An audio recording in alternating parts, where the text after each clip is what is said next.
Hello everyone, welcome back to TixJams. In today's video, I will show you how to find posts and reels you have liked on Instagram. So let's get started.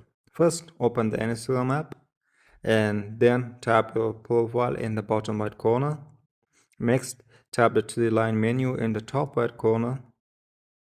Then tap on your activity and here choose likes, tap on likes.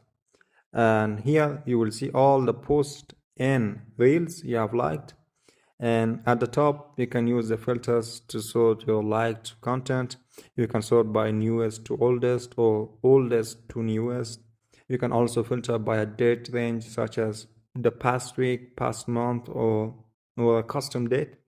You can even filter by content type like posts or reels, and you can filter by auto to find likes from a specific account. And that's it. That's how you can find your liked posts and reels on Instagram.